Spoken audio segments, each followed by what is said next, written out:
Doncic. Avec ses bons petits crosses là qui faisaient toucher le parquet aux défenseurs du Barça. Victor Claver, est-ce que vous vous rappelez Victor Claver qui en a mangé 2 d'un coup. Le pauvre s'est mis à la gym sur cette action qui fait un grand écart. Non, mais... Salut à tous, bienvenue sur le deuxième épisode d'Open Mic, numéro 2. On espère déjà que le premier vous a plu. Aujourd'hui, ça va parler Euroleague et fenêtre FIBA. Comment ça va les gars aujourd'hui ? Giulio, comment vas-tu ? Moi écoute, ça va très bien, actuellement en vacances, donc ça va profiter au max. Et puis écoutez, prêt pour le deuxième épisode. Le numéro 2, ça arrive plus vite que ce qu'on pensait, hein, et merci pour tous vos retours. On a vu qu'il y avait plein d'échanges, même sur les réseaux, sur Twitter, etc. Vous nous avez régalé. J'en profite justement, n'hésitez pas à nous suivre. Hein. Bien sûr. N'hésitez pas à vous abonner. Open Gym TV, tout attaché sur YouTube et avec un petit tiret entre Open Gym et TV sur Instagram. N'hésitez pas à nous donner vos avis. Puis il y aura quand même une interview qu'on peut un petit peu teaser, c'est ça exactement. prochainement. On a fait parce que c'était un bon week-end de tournage. Vous avez le podcast qui sort et dans quelques jours, il y aura une petite interview et on va pas annoncer le joueur. Il y en a certains qui ont vu sur les réseaux où on était pour tourner ça, mais ça va régaler. L'interview a été tournée, les plans sont là, on a tout et ça va bientôt sortir pour notre plus grand plaisir. On a une première interview, mais c'est sans doute la première d'une longue série. En tout cas, on le souhaite, qui arrive très prochainement. C'est pas la seule au programme. Exactement, voilà. Puis vas-y, je te laisse on peut peut-être commencer, je suis très chaud, sur la première partie Euroleague. Donc, moi j'ai une petite fiche là, on est prêt. Hein. On a chacun préparé nos petites fiches. Nous, ce qu'on s'était dit, c'est pronostiquer cette fin de saison, préparer un top 10 pour l'instant de la fin de saison régulière. Alors il reste encore 7 matchs, il me semble, à jouer, avec déjà un top 6, des équipes qui seront directement qualifiées en play-off, et ensuite nos 4 spots de play-in. Yannick, je te laisse commencer à annoncer tes... On fait quoi Tes 4 premiers pour commencer. Je pense on découpe, on fait top 4 et après les gars on se tape le reste. Chacun donne son top 4, c'est parti. C'est parti, let's go. Top 4 d'Euroleague. Bon, faut rappeler qu'il reste 7 journées quand même à jouer, donc j'ai pas mis de grands mouvements, on va dire, dans le top 4. En premier, j'ai validé le Real Madrid. En toute logique, ils ont tellement de matchs d'avance que je pense qu'à mon avis, il y a personne qui a fait une dinguerie à sortir le Real de la première place. En deuxième, même si ils sont un peu plus défaillants ces derniers temps, j'ai mis le Barça. Pour moi, ça reste une valeur sûre. On va être sur un doublé espagnol. En troisième, au vu de leur calendrier, l'AS Monaco et au vu de leur dynamique aussi. Et en quatrième, et je pense qu'on aura le temps de parler de ce quatrième aussi, qui est très intéressant, j'ai mis le Panathinaikos Athènes. Voilà pour mon top 4. Je sais pas s'il y en a un qui veut enchaîner. Non, moi je veux bien enchaîner. Donc, moi aussi j'ai mis le Real, mais de toute façon, ça semble logique. Si on regarde la saison, ils ont une équipe boostée, du banc, que ce soit du premier ou 12e joueur. C'est des joueurs de calibre européen. Et puis, franchement, leur dernier match, certes, ils jouent le Fener, Virtus, le Partizan. Mais à part ça, c'est des équipes de bas de tableau. Et puis, à la limite, moi, je les vois perdre contre Virtus ou alors le Fenerbahçe. Mais ça partira pas en dessous d'un 28-6 à la fin de saison. Ça trop d'avance. Ouais, voilà, c'est ça. Et sinon, deuxième place, moi, pareil, Barça. Même s'il y a qu'une défaite d'écart entre eux et... actuellement, c'est le Pana et Monaco qui sont à 17-10. Il y a la Virtus qui est aussi dans les deux. Ouais, c'est ça. Donc, le pôle de tête, là, ça, c'est quand même assez serré, mais quand même, le Barça, pareil, il y a une fin de saison un peu plus facile, même, je dirais, parce qu'ils jouent l'Asvel et le Bayern, qui sont quand même des équipes faciles. Après, certes, il y a Valence, le Partizan et le Fener qui vont être en recherche de victoire pour se qualifier directement sans passer par le play-in, mais toujours le Barça en deuxième. Et puis moi, pareil, Monaco troisième. Je pense qu'ils sont sur une bonne dynamique. Bon, certes, il y a peut-être des gros matchs à venir, mais moi, je les vois les gagner au Barça. Et puis après, moi, ça part sur toujours quatrième, le Pana, toujours la même chose. Ils ont tapé le Barça à Monaco. Ouais, c'est ça. Là, avec un Mathieu Strasel exceptionnel. Oui, non, excusez, j'ai confondu avec Pana, mais oui, c'est ça en fait. Je pense que. Ouais, tous les deux, vous avez le même top 4. Ouais, c'est ça, top 4. Est-ce que tu nous rejoins ou t'as... Je vous rejoins totalement, juste tant qu'on y est, repréciser peut-être le classement actuel avant cette dernière journée. Donc pour l'instant, Real 1, Barcelone 2, Panathinaikos 3 et Monaco 4. Donc le seul changement que vous avez mis dans le top 4 et que j'ai aussi mis, c'est l'inversion des places pour Monaco. Après, c'est une inversion qu'on fait, je pense, tous au... En plus, ils sont à égalité. Ils sont à égalité, puis c'est avec Bologne, comme tu disais. Au vu du calendrier, Monaco avait... On parlait d'un trou noir sur les 6 derniers matchs qu'ils avaient à jouer. Ils ont joué le Real, ils ont joué le Barça, ils ont joué la Virtus, ils ont joué le Panathinaikos, ils ont joué les 4 clubs du top 4. 4 victoires. 4 victoires. Et ils ont rajouté, je crois qu'il y a l'Anadolu Efes et le Fenerbahçe que tu rajoutes dedans en plus. Série de dingue. Énorme, ce qui est énorme. Une série 6 wins comme ça. Là, ils ont un calendrier qui est plus simple. Après, voilà, c'est Monaco. Ça peut perdre contre des petites équipes, gagner contre des grosses. Mais je pense qu'ils vont faire le job. Il y a quand même l'avantage du terrain à jouer. Voilà, on rappelle quand même que les 4, si on divise aussi comme ça, c'est parce que c'est les 4 équipes qui auront l'avantage du terrain en play-off. Et je pense qu'il n'y a pas trop de doute. Alors, la Virtus, moi, je les ai sortis parce que je les ai sentis un peu plus défaillants sur la fin de saison. C'est une équipe qui fait une super saison. Chengelia, c'est incroyable. Hackett, c'est incroyable. Bon, même s'il est blessé à l'heure actuelle. Comment il s'appelle Lundberg, c'est incroyable. Cordigné, c'est incroyable. Enfin bref. Mais une petite mauvaise série en cours quand même. Là. Ouais, J'ai regardé 3 victoires sur les 8 derniers matchs. Voilà, c'est ça. Je les vois un peu compliqué. plus ralentir le rythme à la fin. Et encore, heureusement qu'ils ont gagné cette semaine parce que il y avait une série assez noire. Après, ils peuvent aussi se relancer sur la fin, mais ouais, c'est pareil, c'est mon cinquième. Votre spot. Ouais, c'est votre cinquième. Cinquième, moi pareil, Même, c'est un peu cher. On a tout, on a le même Ouais, top pour l'instant, 5, les gars. on est- Franchement, on est on est en accord. On rappelle bien évidemment qu'on ne s'est pas tout spoilé avant, quoique quelques petits noms, quelques petites fuites par-ci par-là. Mais voilà, bon, cinquième Virtus, je trouve. Ouais, même réflexion, franchement, y a pas trop de. Pour moi, il y a une classe d'écart entre le top 5 et la suite. Ouais, c'est ça. C'est- Franchement, pour moi, il y a ça se détache. Bah, c'est bien pour ça qu'ils sont à égalité, les 3 aussi, Ouais. 3, 4, 5. C'est que ça se joue à peu près dans un mouchoir de poche. Et après, il y a un petit écart. Après, le truc, c'est que à l'heure actuelle, on fait nos pronostics, mais il faut rappeler quand même qu'un match, c'est une des premières Ouais, saisons, c'est ça. il y a aussi peu. Entre le play-in et la deuxième place, il y a rien qui sépare les équipes, même s'il reste 7 matchs. Donc ça va être super serré. Et même, j'ai envie de dire, jusqu'au 16e, l'étoile Ouais, c'est rouge. fou, Bon, alors, certes, ils sont un peu distancés. Ils sont à 10 victoires. Et les places pour jouer le play-in, le 10e, il est à 13 victoires. Il n'y a que 3 victoires d'écart entre l'antépénultième et le 10e. T'as mis l'étoile rouge en play-in. Non. J'avoue que non, mais à part l'Asvel et l'Alba Berlin, on le sait qu'ils sont ouais. distancés, eux, malheureusement, on les C'est a notre pas course, comptés. C'est notre bagarre qui se bataille. Exactement. Je pense que sinon, pour moi, en vrai, les 16 équipes C'est- peuvent prétendre à jouer les playoffs. C'est qui votre 6ème? Moi, mon sixième, c'est Olympiakos. Je sais Olympiakos. qu'effectivement, il y a le Fener qui pousse un peu derrière. Mais pour moi, Olympiakos, c'est quand même une équipe solide. Et ils ont quand même de l'expérience et vraiment un public de fou.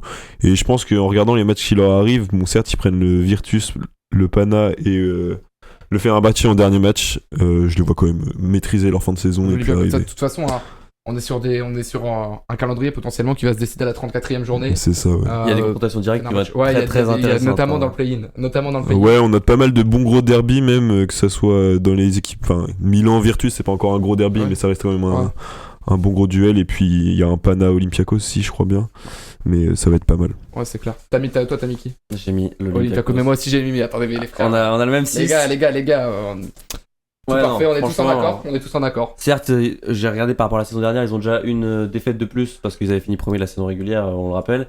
Mais c'est pas pour autant que je les vois pas en dessous. Moi, je pense que 6ème, ça correspond bien. Ils reviennent bien en forme. Ils ont gagné la Coupe de J'ai noté un Grèce. calendrier favorable, moi, perso, de ce que j'ai compris, de ce que j'ai vu dans Ouais. leur truc. Et puis Donc, surtout, ils sont en forme. En ouais, ce moment, ils sont ça en très gagne. grande forme. Ça gagne, donc je les vois bien, ouais, aller attraper cette Les gars, dernière c'est place. une équipe, enfin pour moi c'est une équipe aujourd'hui, contrairement au Fenerbahçe qui a eu beaucoup de changements de coach, beaucoup de changements dans le roster, qui a intégré Amin Noah, qui a eu des blessures, machin truc. Il y a une stabilité d'équipe qui est pas tellement là. L'Olympiakos, même s'il y a Mousfal qui était un peu plus sur la touche à cause des blessures, Qui est en train de revenir. qui est en train de forme. revenir fort. Il y a quand même l'expérience de coach Barzokas qui est sur les 3 dernières années un des meilleurs coachs d'Euroleague, parce que l'Olympiakos figure comme on comme un parlait grand de- favori, On parlait de la enfin, saison dernière. voilà. aussi c'est grâce au finaliste la coach. saison dernière. L'année dernière, ils perdent sur un tir de Sergio Llull, la C'est dernière assez- seconde. C'est non, mais c'est assez fou. Ils font quand même un parcours mémorable. Donc voilà, pour moi, ça va chercher le top 6 facile. D'ailleurs, n'hésitez pas aussi à nous donner votre top 6, votre top 6 d'abord, puis après vos 4 play-in. Est-ce qu'on enchaîne sur nos 4 play-in ou pas? Moi, j'ajouterais quand même que effectivement, avec cette 6ème place, on pourra noter que potentiellement il y aura un bon gros premier tour de Monaco Olympiakos s'il Ouais, reste sur la putain, position de c'est vrai, 3ème. Donc ça C'est pourrait vrai être qu'on a la grosse série de vrai ce que- premier on tour. s'est tous remis en purée. On a bien vu parce que Monaco finir 3ème, certes, c'est super, mais prendre l'Olympiakos au premier tour, alors certes, avec Mais ils ont l'avantage eu- du terrain, mais Voilà, c'est ça. Il n'y a jamais eu la série inverse la première année. C'est Monaco qui va se déplacer à l'Olympiakos. Tu te rappelles de ce match jusqu'au match 5, je crois. Ouais, hein. ouais, c'est ça, le c'est dernier ça. match, Ça finit en 3-2. Ouais. avec KD dans la salle et les fumigènes de Zinzin. Mais voilà, donc, ok, on est tous d'accord sur ça. Le play-in, ça va être un peu plus disputé, je pense. Ouais, je pense que là, on n'est pas Ok. totalement d'accord, j'espère en tout cas. On annonce nos places dans l'ordre. Allez, moi, Qui- je veux bien y aller. Vas-y, démarre, je t'en prie, j'ai mis chef, je t'en prie. Fener en top 7 parce que Julo, tu parlais que ça poussait pas Ok. mal derrière. Pour Ouais. moi, je les vois quand même accrocher cette 7ème place. En 8ème, j'ai mis le Maccabi, qui je pense est à sa place dans les 8 premiers pour moi de l'Euroleague, qui Ouais. va finir. Alors certes, ils ont une saison un peu en dents de scie, des séries de victoires, des séries de défaites, mais bon, avec l'expérience, quand même, Lorenzo Brown, Will Baldwin, je les vois bien choper cette Puis se 8ème place. renforcer, hein, c'est un roster qui a Joe Thomason, on en Mhm. parlait dans le Oui, dernier ouais. podcast. Enfin, Maccabi, c'est un peu l'équipe. Attention à surveiller. Puis ils vont trouver de la Outsider, je stabilité pense. parce qu'on rappelle quand même que pour tous les gens qui nous suivent, c'est qu'il y avait eu un problème avec le championnat israélien Ouais, vu bah, des toujours, conflits qui est toujours en place. où les joueurs jouer à domicile. américains ne pouvaient pas jouer. Eux, ils jouent pas à Du coup, domicile, ils en ont plus. dû se délocaliser, etc. Donc, et là, on va dire que le contexte se facilite de plus en plus. Tu retrouves plus une stabilité d'équipe et une équipe qui est aussi beaucoup plus concentrée sur le sport. Ouais, ça a pas changé par rapport au début de Ah non, saison, mais- mais ils ont eu le temps de s'habituer. Voilà, Ils c'est commencent ça. à avoir leur repère C'est parce qu'il me ça. semble qu'ils jouaient à Belgrade. je crois. Ouais, Ils c'est ont fait ça, des matchs. Enfin, ça dépend. Ils c'est- changent de salle, mais voilà, Je crois l'année que est écoulée. non, si je me suis peut-être trompé, j'ai vu du Dubaï, mais je suis peut-être. Non, Ouais, je dirais pas jusqu'à Ils là-bas, jouent je pas à pense. Dubaï, mais en tout cas, ils jouent pas à domicile Il y a des et propositions, certes, ça change leur contexte, mais ouais, je pense que ça peut être un petit outsider aussi pour. Bon, pas forcément évident à taper si ça fait le premier tour des playoffs. Mm. Ensuite, en 9ème, j'ai mis Baskonia. J'ai mis l'équipe de Vitoria, que je sens aussi plutôt costaud. On a un Cody Miller McIntyre en ce moment qui est en très très grande forme. Ouais, je les vois bien arriver 9ème. Ça tourne bien. Voilà, une équipe plutôt plaisante, moi qui me séduit sur cette deuxième partie de saison. Et en 10ème, le dernier spot. C'est là le plus chaud, là, c'est attention. Moi, j'ai choisi le Partizan. Franchement, avec l'ambiance qu'ils ont à domicile, ils sont capables aussi de battre les très gros. Moi, c'est ça que je trouve Ouais. impressionnant, c'est qu'ils sont. Certes, ils peuvent laisser des matchs en route, mais ils sont capables aussi de faire un exploit au moment où ça compte le plus. Je crois qu'ils ont jamais pris de. C'est une des rares équipes qui a jamais pris de branlée face au top 4 de cette année. Et de cette ils saison. sont allés en chercher aussi quelques-uns. Ouais, Ils ont battu le Fener Ils battent au buzzer. Monaco. Ils ils battent ont battu Monaco chez Monaco. eux. Avec cette fameuse technique de Motey Younas là, qui prend une antisportive sur une truc, ça fait polémique de Je me ouf, souviens pas. Mais... c'était, Enfin, en tout cas, c'est une équipe que pour Ouais. moi, le top 10, je voyais pas. Il aurait pu mettre Milan. C'est compliqué. Non. C'est une équipe, les gars, l'année dernière qui est face au Real Madrid, qui Ouais, tient c'est tête ça. au Real. Bah, qui gagne champion 2-0. de Ligue. Qui gagne 2-0. Et On après, le voilà, il y a un rappelle, ouais. contexte de bagarre qui sera. Un contexte de MMA, mais bon, c'est pas encore Exactement. l'aspect sur la chaîne, donc Ouais, c'est- non. Ça, dédicace à Gershon et à Bouzé. C'est ça. Voilà, j'aurais pu aussi mettre Valence, mais ouais, non, un peu moins d'expérience dans la compétition, donc moi, c'est comme ça que j'ai conclu mon top 10. Julio, tu vas pour le. Ouais, pas de soucis. Alors moi, pareil, du coup, pour revenir sur Olympiakos 6ème, Fenerbahçe 7ème, logique, un groupe bien construit avec pas mal d'expérience, ça commence à prendre. C'est une équipe qui avait un peu de mal au début de saison, mais avec les apports de certains joueurs, et quand même, on peut noter Amin Noah qui s'est bien introduit dans le Ouais, groupe. franchement, très fort. Prolongé jusqu'à la Et fin du de la coup, saison. ouais, C'est parce ça, qu'on ouais. parlait d'une pige dans le dernier podcast, il a été prolongé jusqu'à la fin de saison, confirmé. Franchement, ça régale de le voir rebondir comme ça, alors qu'il avait fait une saison un peu compliquée du côté de l'Italie. Un passage difficile, effectivement. Et il s'est bien relancé, parce que franchement, il avait pas Ah, beaucoup de matchs. Arrivé- il y a dans un peu de joueurs contexte. qui arrivent au Fener ouais, et c'est ça. qui ont un rôle Faut avoir du direct. cran. Ouais, voilà. Très propre. Ouais. Du coup, moi, je les vois finir 7ème, 8ème place Maccabi. Moi, j'irai sur les mêmes bases que Matisse. Pour l'instant, on a le même top 8, Ouais, c'est ça. décidément. Mais oui, enfin, je pense c'est une équipe que je n'aimerais pas du tout tirer en premier tour de playoff. Ouais, c'est clair. Surtout, enfin, c'est une équipe hyper dynamique avec pas mal un jeu un peu run and gun, on va dire, dans cet aspect-là, avec des Colson, des Nibo qui sautent au plafond, mais surtout Baldwin et Lorenzo Brown. Certes, qui est encore pour le moment à 70%, mais si on laisse le temps de ces 7 matchs pour arriver au playoff, et l'équipe va être bien huilée et Lorenzo Brown de retour. L'équipe du Maccabi Tel Aviv avec la règle israélienne, c'est des équipes aussi qui a le plus d'Américains Ouais, c'est dans son ça. roster parce que le Barça, le Real, Monaco, il y a quand même des joueurs locaux.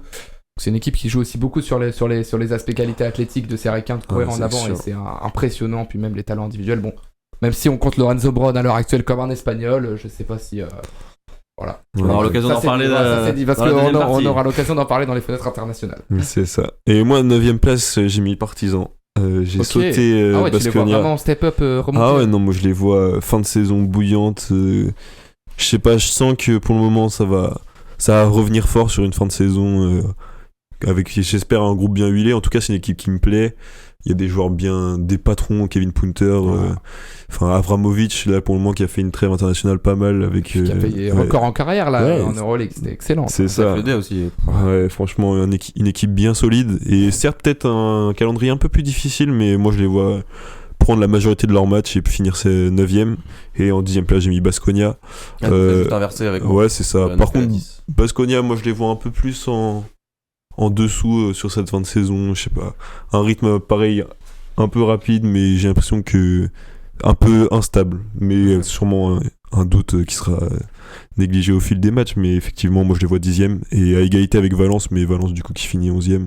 Quand même une équipe plaisante à regarder, je trouve. Ils ont quelques bons joueurs. Moi j'aime bien Chris Jones et même Jared Harper qui était formé à Auburn à la fac universitaire. C'est des bons petits joueurs et franchement une équipe pas mal, une belle équipe espagnole, mais pour moi qui fait pas encore le pas pour aller en play-in.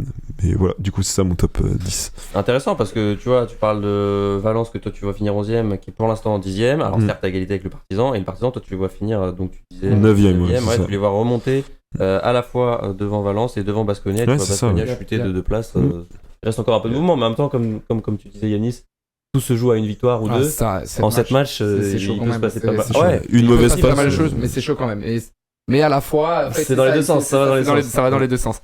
Moi, j'ai pas fait de folie non plus. J'ai laissé, en fait, j'ai un peu un truc similaire à Mathis. J'ai le Fenerbahçe, pareil, équipe complète, plein d'expérience. Je pense que le Fenerbahçe, c'est typiquement l'équipe qui peut sortir un gros sans l'avantage du terrain. Monaco. Mais après, ils taperont qui si on met ça. Si on suit la logique, ils non, prennent c'est le Barça. Olympiakos pour Monaco, non. Ils tapent le Barça si on suit notre logique. Ouais, c'est un type. Ouais, non, c'est. Mais de toute façon, j'ai l'impression que cette année, même, peu importe l'équipe que vous tirez au premier tour, ça va pas être ça va être des facile. confrontations de zinzin. Voilà, le niveau est tellement dense, les gars. C'est Hormis ça. le Real, peut-être qui surnage dans la course. Ouais, mais faut faire attention. C'est tellement dense. Ouais, faut faire attention aussi. Mais ouais, non, moi je suis d'accord. Pour moi, il y a quand même le Real au-dessus. Ah. Et après, de la 2ème à la 8ème, parce qu'il y en a que 8 qui joueront les playoffs, il va falloir s'accrocher. Ouais, c'est ça. Il va falloir s'accrocher. En tout cas, moi, pour continuer, après, j'ai mis Maccabi Tel Aviv, en valeur sûre, expérience, une équipe qui domine aussi depuis tellement longtemps, des joueurs qui sont là installés dans l'équipe, un roster sûr. Calendrier un peu favorable en plus. Calendrier un peu favorable, exactement. Un peu beaucoup, je crois même. Ouais, super calendrier, j'ai noté, moi. Ouais. Ça veut dire que c'est très bon calendrier. Ouais, très très bon calendrier. Je note que le Barça, faire attention, sinon. Ça veut que des équipes qui sont situées entre la 10ème et la 18ème place. Ouais, c'est pas, donc super calendrier. Ouais, vraiment. Et après, moi, j'ai mis Baskonia, qui est un peu l'équipe surprise, qui a pas trop d'expérience des playoffs d'Euroleague, avec des Marcus Howard, des Cody Miller-McIntyre et des Shima Moneke qui n'ont pas ce vécu de playoff comme auraient d'autres équipes. Je compte pas l'expérience avec Monaco pour Shima Moneke parce que c'était bien compliqué. Mais je vois un peu l'équipe surprise qui va au play-in. Honnêtement, je les vois pas aller plus loin que le play-in. Par contre, je les vois se faire sortir. Mais ça, c'est juste la récompense de leur bonne saison, quoi. Ouais, c'est ce que j'allais dire. Pour moi, top 10, oui, pas top 8. Ouais. Y a un petit gap encore entre ces deux différents classements. Et par contre, après, t'as dit pour te copier exactement, Mathis, puisqu'on va avoir exactement le même top 10. J'ai mis le Partizan. Et pour moi, ce match-là va jouer en 34e journée, cette place-là, contre Valence. Partizan Valence sur la dernière journée. Partizan Valence sur la dernière journée. Ouais. Je pense que c'est le match qui va faire le déclic. Et honnêtement, à l'expérience, j'ai du mal à. Je sais pas du tout. J'avoue, j'ai pas noté. Ouais, j'étais en train de réfléchir à ça, mais ouais. Si c'est au Partizan, ça fait un énorme. Ouais, c'est impossible. Pour moi, je vois pas Valence aller gagner au Partizan Belgrade. Et même, je pense que le Partizan peut prendre Valence chez eux. En fait, je pense que Valence manque trop d'expérience Euroleague. C'est pareil, c'est une équipe qui a des bons joueurs, mais qui a pas ce vécu de playoff, qui a pas cette. Ouais, je suis d'accord avec toi. Équipe jeune dans la compétition, tout simplement. Équipe jeune dans la compétition, équipe jeune dans l'effectif en niveau d'expérience, des Chris Jones, des Damien Inglis, des joueurs comme ça, Jared Harper, c'est pas des. Même au Gélayé, c'est des joueurs qui n'ont pas connu des gros clubs, des grosses armadas d'Euroleague en jouant les playoffs. Contrairement aux Partizan Belgrade où on a déjà des mecs qui ont une expérience européenne, qui ont connu la saison dernière aussi. Donc ouais, je pense on part tous sur le même top 10 à l'heure actuelle. Bah on a les 10 mêmes équipes en tout cas dans le top 10, pas aux mêmes places mais pratiquement en plus, donc je me suis un peu éloigné de vous, les gars, je suis désolé. Et petite question supplémentaire, alors on parlait que, en tout cas Yannis et moi on est d'accord sur le fait qu'on voit pas Baskonia dans le top 8. Quelles sont les deux équipes que vous voyez pas aller en playoff dans les 4 que vous avez mis au play-in? Moi je suis d'accord avec toi sur Baskonia. Baskonia. Ça pour moi c'est sûr. Pour les arguments précédents. Et par contre, Partizan, que certes on les a mis 10ème et le 9ème, moi je les vois bien créer la surprise et quand même le truc, c'est que... chercher un spot en playoff. Si tu les mets, tu fais soit sauter Fener ou Maccabi. Ouais, c'est ça. Toi c'est Partizan Maccabi et nous c'est Partizan Fener. Tu vois le Partizan aller battre le Fener? C'est pas évident, mais franchement, je suis plus à ça après. En fait, je pas. Le niveau est tellement dense, c'est trop compliqué. Non mais moi, allez, je prends le risque, je mettrais Partizan le Partizan qui fait 8ème, et Maccabi. Bah non, du coup, il fait le 7ème. Ouais. Je sais pas comment ça se passe sur la répartition après des spots, mais en tout cas, moi je vois Maccabi, je pense que c'est par rapport au classement de base. Donc non, moi je vois le Fener tous les jours et puis. Devant le Fener Maccabi, moi. Enfin, Fener pour moi c'est.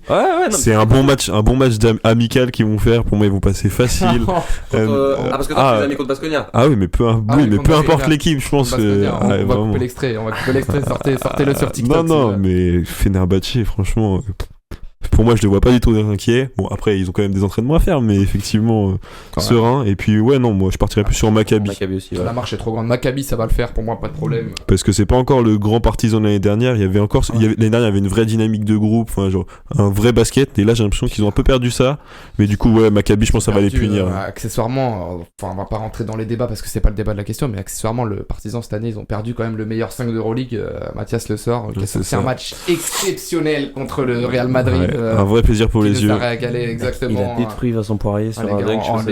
Énorme Thomas. Et à l'aller, déjà, c'était catastrophe. Enfin, c'était cataclysmique ce qu'il avait fait. Et première défaite du Real à domicile. Première défaite du Real à domicile, ils ont perdu peu de fois. Et ça renforce le fait que le Pana est dans le top 4 pour moi. Ouais, clairement. Là, ils ont prouvé que leur série en ce moment, c'était un peu compliqué au début. Alors, on parlait, il y a beaucoup d'individualité, beaucoup de joueurs sur le papier très forts, mais ça avait un peu de mal à prendre la mayonnaise. Là, j'ai noté la petite série du moment. 11 victoires sur les 14 derniers matchs d'Euroleague. Il n'y a que 3 défaites sur les 14 derniers matchs. Je sais même pas si. Peut-être. Non, je sais même pas s'il y a une équipe qui fait ça, je pense. Non, hormis le Real.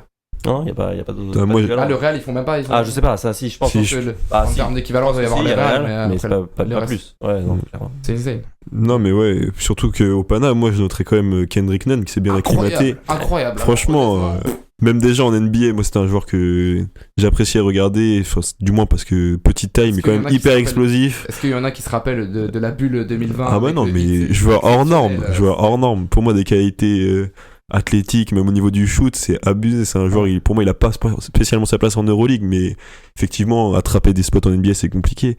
Mais franchement, il s'est acclimaté d'une manière. C'est ça, parce qu'il peut avoir le niveau NBA et pour autant pas forcément s'y en Europe, et il s'est hyper bien acclimaté. Vous avez vu le trash talking du mec qui a balancé un tweet, je sais plus contre quelle équipe il jouait, il a tweeté vous explosez la tronche. Ils vont venir pour perdre et repartir. Voilà, je crois que c'est contre le Fener, justement. C'est contre le Fener, je crois. Il me semble. Et il a mis 19 points, un truc comme ça, et ils ont gagné, c'est une folie. J'ai vu le tweet après en mode il a parlé, mais il a assumé. Donc ça joue. Kendrick Nunn très fort, très très fort. Ouais, vraiment. Est-ce que les gars on passerait pas au quiz? Moi je suis. C'est qui ça qui faire le quiz? C'est à moi.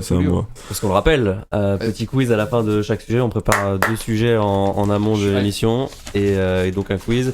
Dans le premier épisode d'Open Mic, c'était donc Yanis qui avait remporté les 2 quiz, puisque c'était Yanis à la présentation. Ouais. C'était un quiz préparé par moi, un quiz préparé par Jojo. On laisse le plus jeune prendre de la confiance, c'est pour ça. C'est ça, exactement.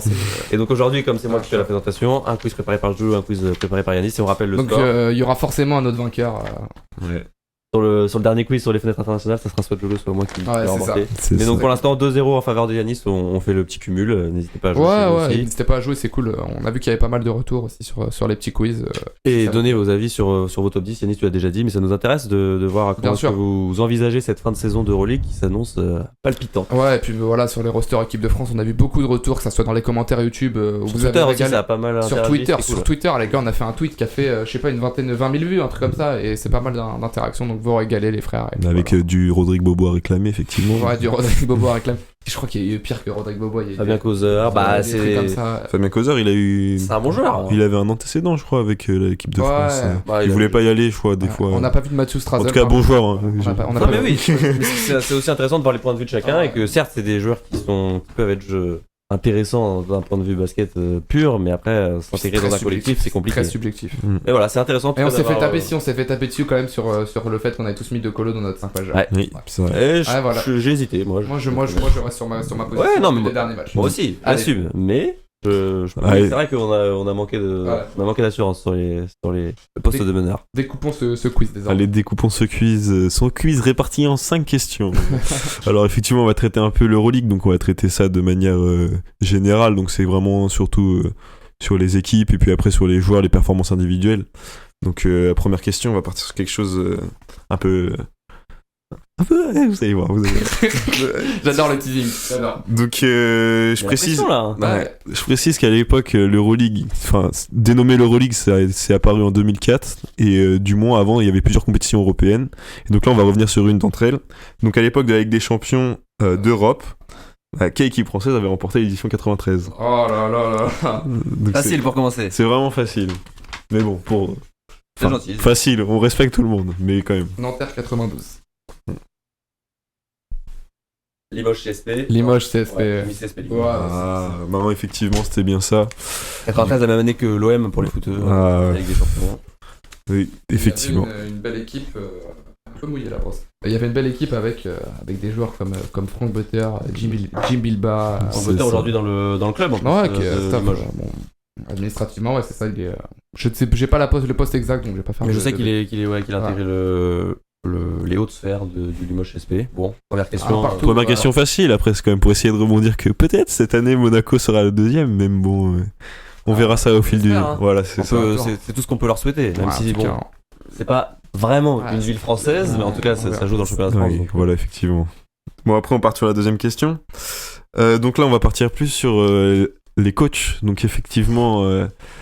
Je suis moins bon. On sait que le meilleur coach all-time de l'Euroleague, au niveau des victoires et des trophées, ça reste Željko Obradović, car il est avec 9 victoires. Donc dans les deuxièmes meilleurs entraîneurs, ils sont à 5 victoires chacun. Donc moi j'aimerais vous en citer un qui est encore en activité. Encore, ok, ouais, il y en a un des deux qui est encore en activité. Un des 4 qui sont encore... Ah, il y en a 4 qui ont fait 5 victoires, il y en a un... Je l'ai, bah oui, mais c'est évident. Non, Mathis, ça a pas l'air serein. Oui, moi j'ai Obradović du Partizan. Je l'ai. Željko Obradović du Partizan, du coup il est éliminé forcément. Oui, lui c'est le premier. Oui. Il a 9 victoires, première en 92. En fait, ouais. Moi j'en ai un, je suis sûr. Oui, je pense pour moi. Si. Ouais, j'en ai un. Ah non, il en a pas gagné 4. C'est 4 le deuxième? C'est 5. 5 même. 5. Je suis sûr, moi je suis sûr. On note quand même la surdomination de Željko Obradović, mais bon. Ouais, il a un peu triché, ça fait 30 ans qu'il coach. Ouais, je te jure. Je vais mettre ça, je sais que c'est pas ça, mais ça me revient pas donc. Pour ceux qui voient, je vous montre tranquillement. Je sais pas si on voit à la caméra. J'ai mis Pablo Lasso. Ouais, moi j'ai mis Pablo Lasso aussi. Ah bah, moi j'ai Ettore Messina, les gars. Mais oui, vraiment, à 5 victoires. Bah oui, le coach de Milan. Ouais, les gars. Mais oui, Pablo Lasso, il en a gagné que 2 avec le Real. Oui, vraiment, il est 4-2, Pablo Lasso. Je pensais qu'il était à 4 au moins. Ah non, mais moi aussi, je pensais que le Le Real est l'équipe qui a remporté le plus d'Euroleague. En fait, moi j'ai fonctionné avec ça. Ouais, à 14, mais Pablo Lasso est un jeune coach encore. Non. Ah, mais moi je le savais en le mettant, mais je pensais que t'avais pas mis Pablo Lasso. Mais oui, Ettore Messina. T'as mis une tour à ça, mais on est débile en fait. J'ai pas réfléchi, enfin, je cherchais dans le top. Moi j'ai raisonné actuellement, tu vois, je me suis dit, ils sont nuls, donc forcément, enfin, à l'heure actuelle, ils sont pas nuls, mais ils sont nuls au terme de classement. Ils sont tombés dans le panneau, c'est parfait. Un partout Je toujours. passe un bon quiz. Et ça, on passe sur du 1 partout toujours. Bon, là, pareil, pour un peu vous relancer, on va dire, question simple. Donc en 2018, il y a quelqu'un qui a gagné le MVP des finales et le MVP. Ok, c'est bon. Qui est-il? J'ai fait les recherches il y a pas longtemps, donc c'est. Ah, mais on avait dit pas de recherche et il a triché. Non, je rigole. Vous allez voir, c'est. J'ai pas fait de recherche, mais je pense que c'était cette année-là. Hein. C'est pour vous relancer, les gars. Effectivement. Luka Doncic. Ouais, voilà, c'est vraiment facile. Voilà, on notera d'ailleurs aussi qu'il a remporté la meilleure révélation de l'année en étant MVP, donc c'est quand même vraiment. Et puis il a fait. Saison 2 ou pour rien. Il fait la Copa del Rey, il a remporté un tas de trucs. À son âge, surtout, c'est ça. Il a un palmarès de zinzin. Et 2018, c'est vraiment la dernière saison de professionnel. Hein, et il avait déjà avant dans un bon bac. Ouais, puis à cet âge-là, prouver à ce niveau-là en Europe, être aussi fort en Euroleague, c'est quand même incroyable. C'était insane. Il est devenu un joueur hyper fort. Moi, c'est là que j'ai découvert l'Euroleague. Voilà. Ouais, moi, ces années-là aussi. Luka Doncic. Avec ses bons petits crosses là qui faisaient toucher le parquet aux défenseurs du Barça. Victor Claver, est-ce que vous vous rappelez Victor Claver? Qu'on a mangé 2 d'un coup. Le pauvre, il s'est mis à la gym sur cette action, tu fais un grand écart. Non, mais vraiment, il était impressionnant. Et puis, quand même, on rappelle que c'est quand même une des grandes stars de NBA. Bah ouais, pas loin d'être le top 5 MVP. Top 3. Top 2. Non, Shai dehors. Pour moi, il y a Shai qui est. Enfin, bon, c'est un autre débat. Voilà, basket européen. On va rester dans l'Europe. On laisse ça à nos amis de The Practice Show d'ailleurs qu'on embrasse pour les débats NBA. En tout cas, top 4 MVP, on se met d'accord? Non. Pour Doncic. Ah si, allez. Ouais, Doncic, top 4 MVP. On lâche la fête. Allez, top 4 MVP. 2-2 au score? 2-2. Ah, j'aime bien, c'est serré. Ça, c'est challenge. Alors là, on a mis 3 fois les mêmes réponses en plus, parce que même sur l'erreur, on avait mis Pablo Lasso. Sans tricher en plus, parce que. Quand même. Allez, vraie question. Pour moi, je l'ai trouvé dur. Je sais pas, peut-être que Hugo, vous avez peut-être trouvé ça facile. Donc, on va se remettre dans le contexte. Donc, le 29 novembre 2019, il y a Shane Larkin qui a planté 49 points. Contre qui? Contre le Bayern. Ah, je pensais que t'allais demander. Non.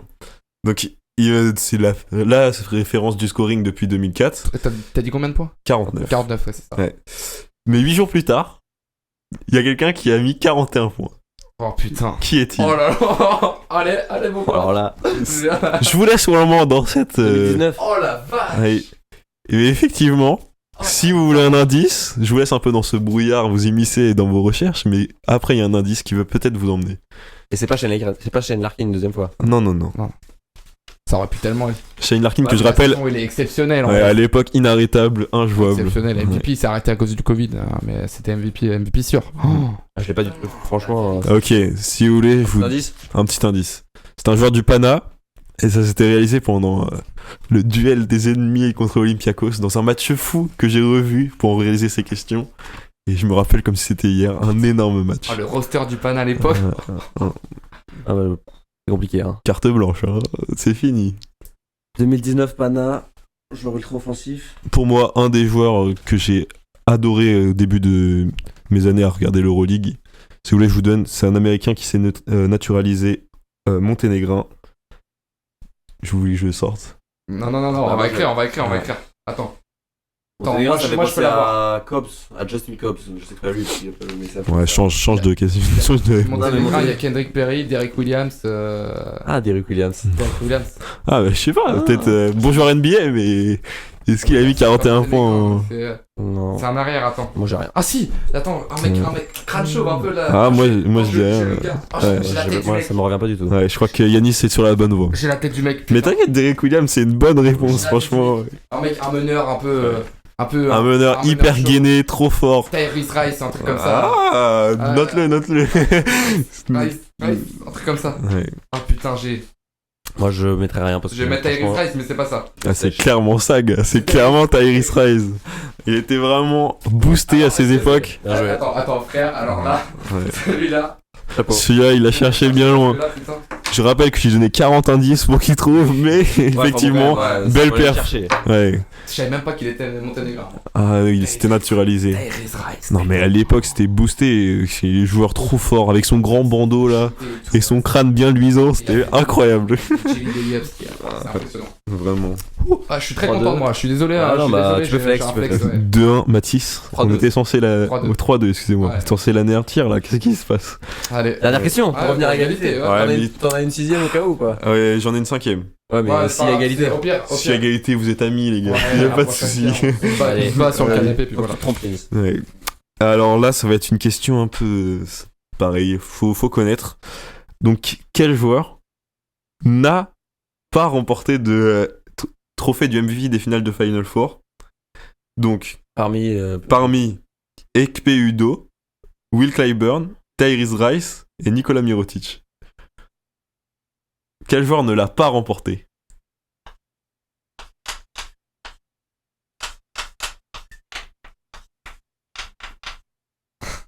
on avait le même. Oh non, moi j'ai mis Mirotic. Ouais, c'était Mirotic, il a pas Mirotic gagné. aussi. Mais effectivement, ouais, tout ça. J'ai eu un doute avec Tyrese Rice pour te Ouais. dire. Tyrese Rice, il avait remporté avec le Maccabi, je crois bien, à l'époque, en 2013, si je ne dis pas de bêtises. Mais effectivement, Mirotic n'a pas encore gagné de MVP des Final Four. Ouais. Je suis désolé, hein, c'est.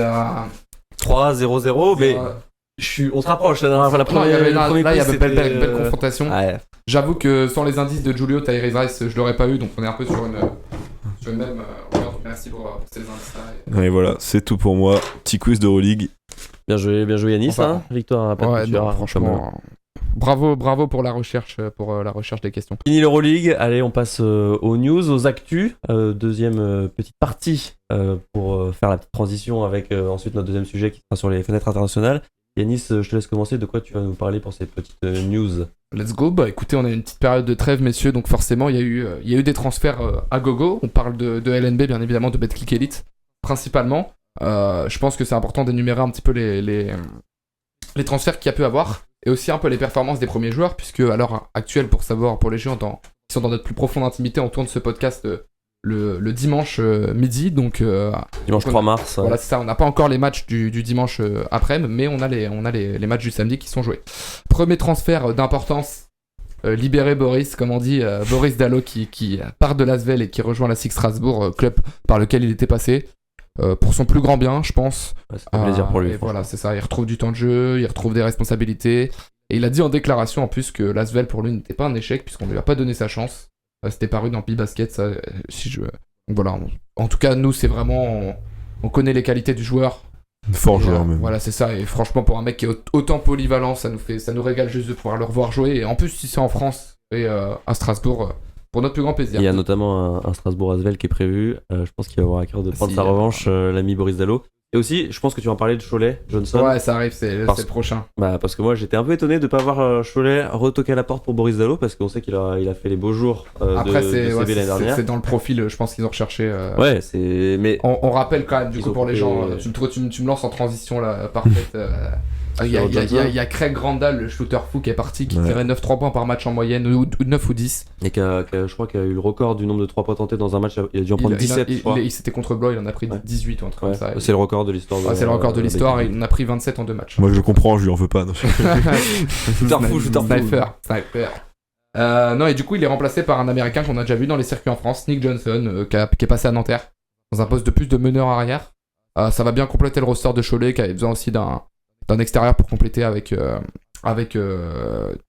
DJ Campbell.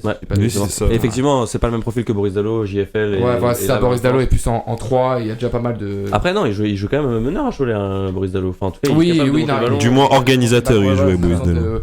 Je pense que c'est pas le profil qui était recherché. Il recherchait plus un scoreur. Randall était un scoreur. Et Johnson, pour le coup, va quand même apporter. Gary Blake, qui était avant lui, était un scoreur. Ouais. Et Johnson va pouvoir apporter cette qualité de passe aussi qu'avait beaucoup moins Randall, tourné plus vers le collectif. C'est un bon apport, je pense, pour Cholet. C'est clair. Ensuite, Chris Clemens, qui était au Windy City Bulls, qui est passé à Nancy. Hier, victoire contre le Valois. 6-3 points, record LNB dans le 4e quart-temps. Dans le 4e quart-temps.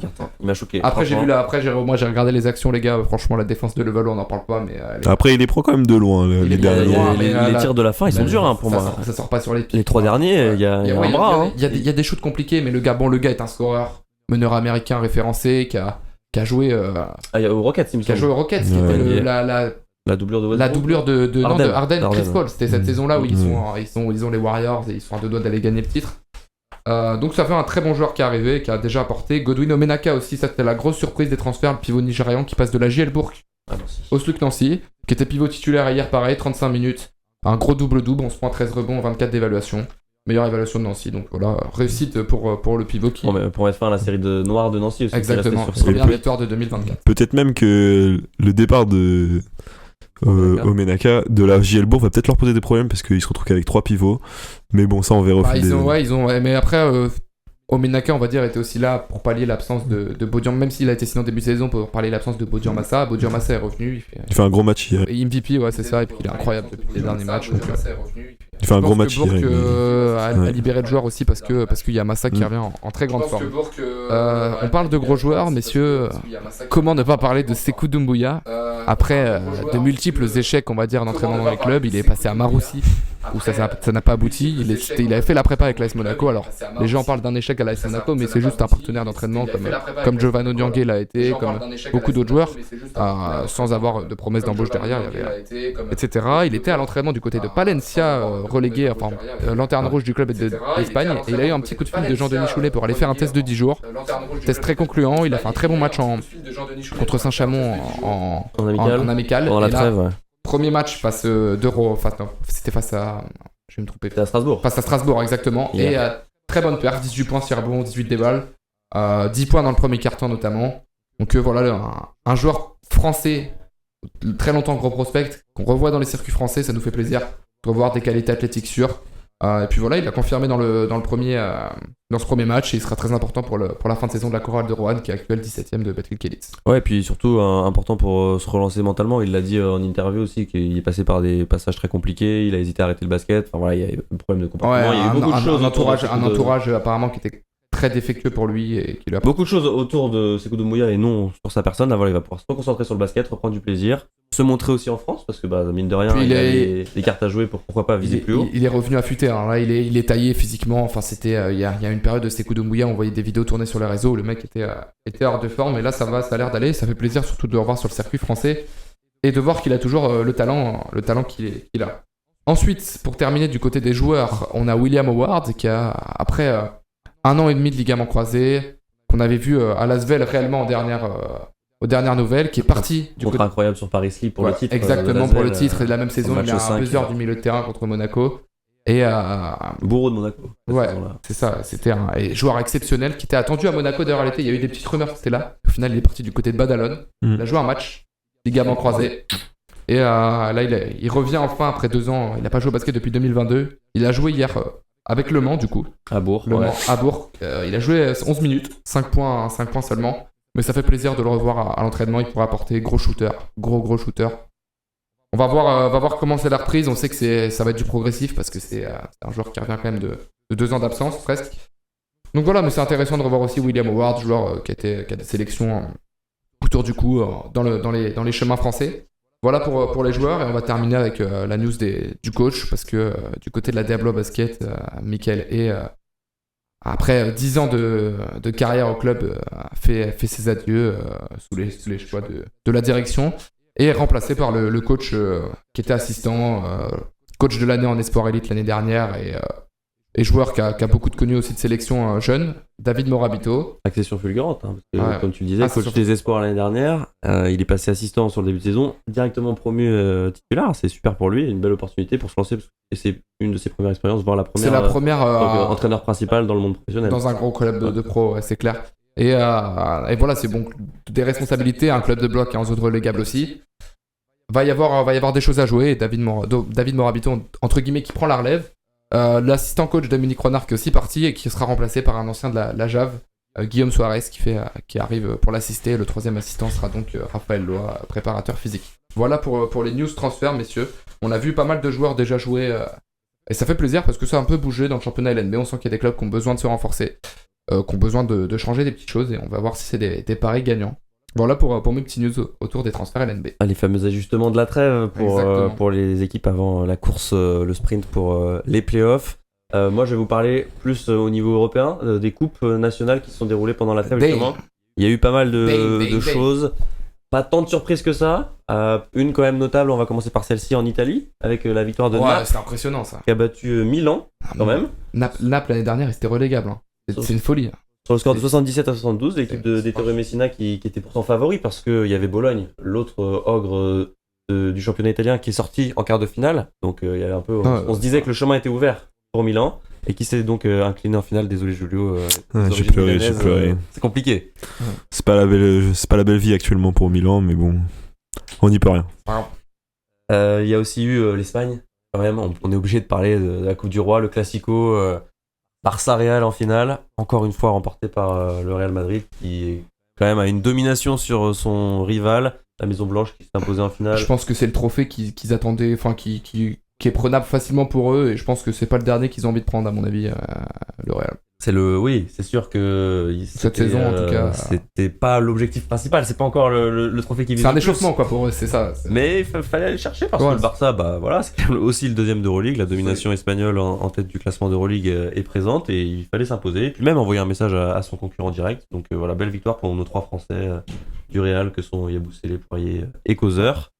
En Grèce, grand classique en finale, Olympiakos, Panathinaikos, ça cognait, hein. Ouais, ça cognait. Un bel affrontement, aussi un beau duel entre Mousfal et Mathias Le Sort. Duel franco-français. Duel de poste 5 dominant. Victoire d'Olympiakos. Mousfal MVP de cette finale. Pour son retour. Qui a pris le dessus donc sur Le Sort. Et Le Sort a aussi fait un très gros match qui aurait été MVP si le Pana avait gagné. Donc les 2 Français ont dominé. Affrontement incroyable, c'était dans un match classique, un duel de Grèce, donc remporté par l'Olympiakos. En Turquie aussi, il y avait 2 équipes d'Euroleague qui s'affrontaient. L'Anadolu Efes contre justement le Fenerbahçe dont on a pas mal parlé. Pareil, Là, c'est du classico-classique. C'est des équipes d'Euroleague qui dominent dans leur championnat et qui se retrouvent généralement en finale de leur coupe nationale. Et la logique a été respectée, en tout cas au vu de la saison Euroleague qui est en train de faire Fener et que l'Anadolu est en train de faire aussi et qui est un peu plus en difficulté. C'est bel et bien le Fener qui s'est imposé, qui a pris le dessus avec Scotty Wilbekin qui a fini meilleur marqueur de cette rencontre. Très étonnant, Scotty Wilbekin, meilleur marqueur. Il aime beaucoup le ballon. Il aime trop le ballon. Il aime beaucoup mettre des gros shoots aussi, hein. Ça va dans les 2 sens. Hein. Exactement. En Allemagne, avant de conclure par la Serbie et la France, c'est le Bayern Munich qui a facilement disposé d'Ulm. Avec encore un MVP français, décidément ils ont rayonné. Sylvain Francisco, auteur d'une très belle finale. Il a fini à 17 points. Et côté Toulon, quand même, a souligné la performance pas comme Daddy à 12 points, qui prend des minutes, qui se responsabilise et qui montre au scout qu'il a le niveau pour jouer, exister même dans des finales. Et pas de Noah Sangé sur cette finale, qui était du côté du Basketball Without Borders Global Camp, se faire potentiellement repérer pour les prochaines années, mais qui fait aussi partie donc de l'effectif d'Ulm. Donc je vais enchaîner, je vous le disais, avec la Serbie. Là encore, Classique. On parlait de la Grèce, c'était du classique, la Turquie aussi, mais alors ce duel serbe entre Belgrade. ouais, même pas duel serbe, duel de Belgrade exactement. Belgrade. Étoile rouge partisan, c'est la bagarre. L'étoile rouge qui s'est imposée. Comme tu le dis, la bagarre en tout cas dans les tribunes, c'est pas les meilleurs amis, les supporters. Teodosic a régalé en finale, 16 points, 5 rebonds, 5 passes, 27 d'évaluation. Voilà. De Serbiane magicienne qui représente le pays. L'énorme pour Milos. Ouais, dans les moments importants, il répond présent. Donc voilà, grosse prestation de Milos Teodosic. Et on va pouvoir finir avec la France quand même. On en a parlé, on en a fait notre deuxième partie. Messieurs, est-ce que moi j'ai perso dans mon bracket de Leaders Cup, il y a Paris vainqueur. Je suis désolé les gars, mais ça ne compte pas, mon grand. Il y a des références au premier épisode d'Open Mic et n'hésitez pas à aller le voir si vous l'avez pas vu avant de faire la transition sur ce deuxième. Mais en tout cas, ouais, on parlait de Leaders Cup. J'allais vous le dire, on avait fait nos pronostics. Yanis avait mis Paris vainqueur. Transition toute faite puisque c'est bel et bien Paris qui a gagné en finale contre Nanterre 92. Belle équipe de Nanterre quand même. Le parcours monumental qu'ils font. C'est très grosse équipe de Nanterre. Oui. Week-end XXL. Ça n'a pas suffi pour venir à bout du Paris Basket qui remporte son premier trophée de son histoire. La machine est lancée pour le Paris Basket. Victoire 90-85. Paris Basket qu'on va voir dans pas longtemps. On teasait un peu. Voilà. Ah, exactement. On est à quelques heures du match Blois Paris. Et il faudrait qu'on s'approche du jeu de paume à l'heure actuelle. Qu'on aille le déguster. Exactement. Voilà, c'est tout pour mon actu Coupe nationale pendant cette trêve. C'est intéressant juste pour de faire un petit point, je pense, sur les actus des trophées nationaux parce que les gens, c'est très peu médiatisé dans les autres pays, notamment, je pense, la déroute en Italie de Milan. Et c'est intéressant de voir aussi qu'il y a des clubs qui remportent des titres nationaux. Donc ça fait un petit point exactement. Que très peu font. Ça concerne des équipes quand même qu'on a l'habitude de connaître. Ouais, bien sûr. Voilà, c'est important de parler de leur activité aussi dans leur championnat national respectif. Donc c'était un plaisir. Merci beaucoup Mathis pour toutes ces actus et ces avec plaisir, je laisse la passe à Giulio maintenant. Allez, à mon tour. Cette troisième actu. Moi je vais revenir plus sur les actus FIBA, mais du moins outre que l'Eurobasket. Donc on va pas mal revenir sur les upsets, donc, parce que sinon on va traiter tous les matchs. Mais les deux principaux upsets, du moins pour le moment en Americup, on peut noter que le Chili de Herrera a battu l'Argentine, certes sans leur coach Pablo Prigioni, mais avec quand même un Gabriel Deck et un Facundo Campazzo. Et on peut noter que c'est la... Vildosa joué ou pas, je sais pas. Non, je crois pas. Je crois qu'il était pas blessé, là. Non ouais, sans il est blessé. Mais effectivement, première victoire du Chili depuis 69 ans.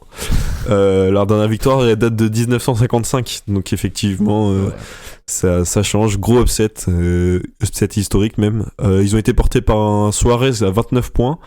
Et surtout un banc en feu qui outscore le banc argentin de... Si je fais bien le compte, 33 points en mettant 45 et le banc argentin seulement à 12. Ouais, ça. Et donc, une vraie différence, c'est clair. Et donc effectivement, le Chili qui remporte et explose après cette grosse victoire. La deuxième upset de l'Americup. On en a plus entendu parler, celle-là, elle est grave, du moins. Les États-Unis qui perdent contre Cuba. Alors, je rappelle qu'en Americup, c'est une double confrontation par trêve. Donc, ils ont fait un match aller contre Cuba et puis le match retour. Et effectivement, ils avaient roulé, comme à leur habitude, sur Cuba en gagnant 100-79 avec un effectif majoritairement composé de joueurs de G-League, mais on notera quand même que Elfrid Payton, ancien joueur du Magic, joue dans l'effectif et a fait son bon match en réalisant, certes, en mettant que 2 points, mais en prenant 11 rebonds et en faisant 8 passes. Et c'est arrivé. aussi Jordan Bell dans leur roster. Ouais, c'est ça, Jordan Bell. Et Jarius Ramsey aussi, qui est un jeune prometteur qui était formé aux Kings, du moins, qui était une star en high school. Mais effectivement, pour revenir sur la défaite, ils perdent du coup dans le deuxième match contre Cuba et de 14 points. Donc c'est pas une petite défaite. Et on peut surtout noter que c'est vraiment une panne d'adresse qui a fait qu'ils perdent ce match. Bien sûr que je ne décrédibilise pas le roster cubain, mais effectivement, certes... Il y a des joueurs référencés à Cuba. Il y a Raziel Riviero de c'est Valence, ça, de Valence. Howard Santrous qui a joué pas mal en Europe, qui a joué au Panathinaikos totalement à l'époque de Tyrese Rice. Je dis pas de bêtises. Non, mais faut pas leur manquer de respect, Ah, exactement. c'est Mais clair. bon, on Mais peut bon, quand même, assumer qu'on attendait Mais mieux en des États-Unis. dehors de ça, c'est un roster qui est quand même faible, quoi. Ouais. C'est une défaite historique tout simplement pour les Américains quand même. Et une Enfin, ils sont victoire censés- historique. Surtout que, oui, pour revenir sur le shooting, il y a 35% au tir et 1 sur 16 à 3 points. Dur de gagner un match. Ouais, voilà. C'est quand la question, si ça soulève une question plus globale, c'est quand que les États-Unis foutent un roster, foutent des mecs sérieux dans une équipe nationale pour des qualifications de FIBA, parce que c'est. Qualification, Sans critiquer ouais. le roster, c'est. Ouais, bah il y avait beaucoup C'est mieux. pas- C'est pas comme s'il y avait tu pas peux aller dans les- de. C'est pas comme s'il y avait pas d'Américains en Euroleague. Les gars en Europe, il y a des chaînes Larkin, il y a des mecs, on sait qu'il y a plein de mecs à taper. Maintenant que les joueurs d'Euroleague peuvent faire les fenêtres, Voilà, c'est ça, faut autant pas, les gars. en profiter. Sérieusement. Après non, chez Larkin il est sûr. Ouais, non, Shane Larkin, je prends un Pas mauvais le bon exemple, mais je prends il y a un pas mal mauvais d'Américains exemple, mais oui, ouais. qui T'en as plein à toper. mériteraient d'avoir Kevin leur place. Punter, si tu veux. Voilà. Bref. Pour revenir, Désolé, on lâche l'Amérique Cup, on passe un peu Afro-Basket. Il n'y a pas eu de majoritaire upset. On notera juste qu'il y a 3 groupes des poules qui ont joué. Dans le groupe B, c'est le Cap-Vert qui finit en 3-0 sans Tavares, mais qui arrive. Avec Marcus Santos Silva, Ouais. Lille Métropole Basket, excusez-moi, un instant Ouais, promo, t'as mais droit. Le pivot de Lille qui a joué, qui a 3 victoires, j'ai suivi ça un peu, ça fait plaisir quand même. Ouais. En On sélection. rappelle quand même que moi à ma gauche se situe le grand commentateur du Lille Métropole Basket qui connaît bien ce genre-là, on va dire. Il rougit. Il rougit. Jusqu'à ce LMB. hein. Ouais, voilà. Et du coup, pour revenir dans cette même poule, on avait la Libye, le Ouganda et le Nigeria, mais bon, sans trop apporter C'est d'importance. l'Ouganda, moi, qui m'a plutôt surpris. Ouais, en Ouganda, il y a un joueur Opong, je note, il met 39 points contre le Nigeria. Ouais, Ouais, ils vraiment, sont sortis nulle part, l'Ouganda. c'est ça. Gros match de sa part, à voir ce qui se passe dans la poursuite de ses qualifications. Groupe D, Côte d'Ivoire premier, franchement, sans surprise, un groupe bien rempli. On notera la présence d'Assemian Moularé, de Alex Pointress, qui fait quand même un peu débat, Dali, le joueur de la Jave, et effectivement, il y a Cédric Ba, enfin une grosse équipe. Et ils finissent premier sans trop de soucis. Et puis la Tunisie qui finit premier de son groupe, pareil, dans un groupe assez simple. Voilà, tout pour l'Afro-Basket. Et pour finir, l'Asian Cup. On peut noter, le majoritaire upset, c'est que le Japon bat la Chine 70 ans après. C'est jamais arrivé, enfin du moins plus de 70 ans, et du coup... C'est un Japon sans Rui Hachimura, donc c'est Ouais, pas le exactement. même Japon qu'on connaît. Ah ouais, c'est quand même amputé de leur meilleur joueur. C'est un Japon en plein développement, et du coup ça apporte que des bonnes choses pour le futur, mais... Enfin, la Chine ne reste pas inquiète, c'est quand même pas encore. C'est une grosse nation de basket, mais c'est pas encore l'une des grosses, du moins majeures. Et le Japon qui commence à titiller les Chinois, donc on verra bien ce qui se passe au fil des années. Mais gros upset qu'on note quand même dans le monde FIBA. Historique. Ouais. Intéressant à souligner, effectivement. Merci, messieurs, pour ces petites actus. Ça Je pense qu'on a régale. fait le tour. On peut désormais passer et basculer sur cette fin d'émission. On avait prévu donc un point sur les fenêtres FIBA. Justement, Jules, t'as fait exprès de pas encore en parler. Pas d'Eurobasket pour moi, on va en parler traiter. Des qualifs à l'Eurobasket 2025 qui se sont déroulés justement pendant cette trêve. Messieurs, quelle équipe vous a fait la meilleure impression pour commencer dans ces qualifications à l'Eurobasket 2025? La meilleure équipe, l'équipe qui m'a fait la meilleure impression, la meilleure, la Serbie. Pour moi, c'est valeur sûre. Ils avaient une poule piège pourtant. Ils ont gagné 2-0 avec la Finlande où il y a notamment Rantunen et Sassu Salin. Ils ont gagné de 16 points assez largement. Enfin, c'est une équipe qui apporte de la belle opposition, qui monte en puissance sur les campagnes européennes. Et ils ont gagné de 13 points contre la Géorgie, qui est aussi pour moi une équipe piège dans le sens où ils ont Chengelia et ils ont Joe Thomason du Maccabi Tel Aviv, l'américain naturalisé. Donc voilà, ils ont gagné de plus 15 en moyenne les deux matchs, ce qui est cool, et ce qui leur permet d'assurer, on va dire, qu'elle est la grosse nation qui assure vraiment ces deux matchs. Et en plus, dans leur poule, il y a le Danemark de Iflenberg qui est là, qui a gagné contre la Géorgie, donc il se place leader tranquillement. Énorme match de Iflenberg d'ailleurs contre la Géorgie, impressionnant. Je finis à une grosse perf, mais du moins... c'est un peu un upset quand même, parce qu'au classement, je crois, le Danemark est loin par rapport à la Géorgie, ouais. Et du coup, gros match. Surtout qu'on rappelle quand même que dans les poules, c'est les 3 premiers qui sont qualifiés. Les 3 premiers, donc ça veut dire que pour l'instant, la Géorgie est à l'heure actuelle dernier. Troisième, ça dépend, ouais. Dernier à 0-2, je crois, ce que j'ai noté. S'ils ont perdu en deux matchs. Dernier à 0-2 et le Danemark est pour l'instant qualifié. Donc ouais, c'est une belle surprise. Voilà, en tout cas, moi, j'ai noté de plus ouf. Moi, mon équipe qui m'a plu, l'Italie, 2 victoires, simple, facile. On joue la Turquie et la Hongrie. Deux bonnes équipes quand même. Même Hongrie, on note Agans, non, si Adam Anga, pardon, qui joue. Milan, d'ailleurs. Ouais, puis il y a des bons joueurs là en Hongrie. McIntyre, il joue en Bulgarie. Ouais. Mais Hongrie, ouais, bah, on y vient assez facilement. Et puis après, la Turquie, facile aussi. Bah, ils avaient quand même une bonne équipe, la Turquie, mais bon, on a sorti quand même pas mal de gros joueurs. On peut noter qu'il y a Magnon dans le groupe, c'est un joueur que j'affectionne, qui est quand même passé par la NBA et qui se relance bien après son passage à Baskonia. Régal. Ouais, et du coup, je voulais un peu donner la lumière parce que c'est un joueur que j'apprécie. D'accord, j'avais aussi noté la performance de l'Italie parce que battre la Turquie et la Hongrie, ouais, certes ils étaient favoris, mais ils ont assumé leur statut, ils l'ont fait correctement. Et moi j'avais retenu une troisième équipe, donc c'est parfait, c'est la Grèce pour les premières rencontres de Vassilis Spanoulis en tant que coach. Alors, ça n'a pas été convaincant, mais ils ont gagné leurs 2 matchs, donc c'est pour ça que je voulais mettre la lumière sur les premiers matchs de Vassilis Spanoulis en tant que coach. Et ils ont battu ils ont eu chaud difficilement. Ils ont eu très chaud contre les Pays-Bas, vraiment, ouais. C'était. Ils ont battu la République tchèque. Alors oui, moi c'était pas forcément mon coup de cœur, mais c'est plus pour faire une troisième équipe. Là, il y en a que 4 qui ont fait, parmi les grosses équipes, les grosses nations, qui ont fait du 100%, il me semble. 5. Moi j'ai noté la Il y a Slovénie. la Slovénie aussi. Et la France. Mais moi, voilà, j'avais envie de parler de la Grèce parce que c'était les premières apparitions de Spanoulis en tant que head coach. Au final, elles sont là, les 2 victoires. Ouais, non, c'est validé. C'est quand même à souligner. Et moi, je permets de refaire un petit point sur la Slovénie quand même, parce que c'est pour moi aussi, c'était easy. Ouais, Prepelic, le duo Prepelic était exceptionnel. Vous avez vu l'interview où il a dit. Il y a un mec qui lui pose la question sur Luka Doncic. Il dit Luka Doncic, c'est pas là, parlons de nous un petit peu. Il a fait vraiment match de ouf. Il y a Prepelic et Rovat qui étaient très bons. Le duo était impressionnant. Ils ont gagné de 14 points. 14 points contre l'Ukraine, qui est. Sans manquer de respect aux Ukrainiens, qui est une nation un peu moindre, donc ça c'était une victoire facile. Mais surtout, ils ont gagné 9 points contre l'Israël. L'Israël qui avait un très beau roster en profondeur. On retrouve notamment des joueurs comme Noam Yaakov.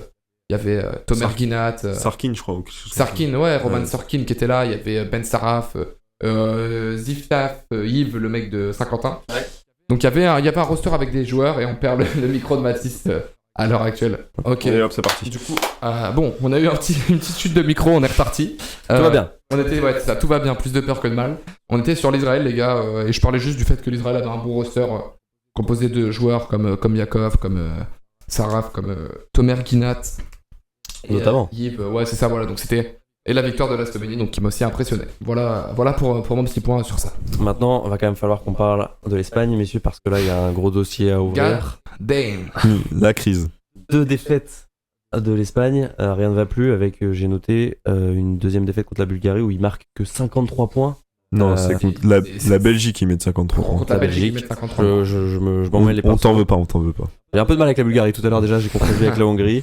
C'est contre la Belgique, mais enfin, il y a quand même des problèmes offensifs. Ouais. Alors certes, il y avait le retour de Ricky Rubio, on en a fait tout un plat. On en a fait même une actu. Et on en a peut-être un peu trop fait, puisque au final, il y a 0-2 pour l'Espagne. Le truc, c'est qu'on peut parler de l'Allemagne qui a perdu contre la Bulgarie, on reviendra sur ça après. Mais l'Allemagne avait un roster vraiment compliqué. Au niveau de l'Espagne, ils ont Herman Gomez dans le terrain.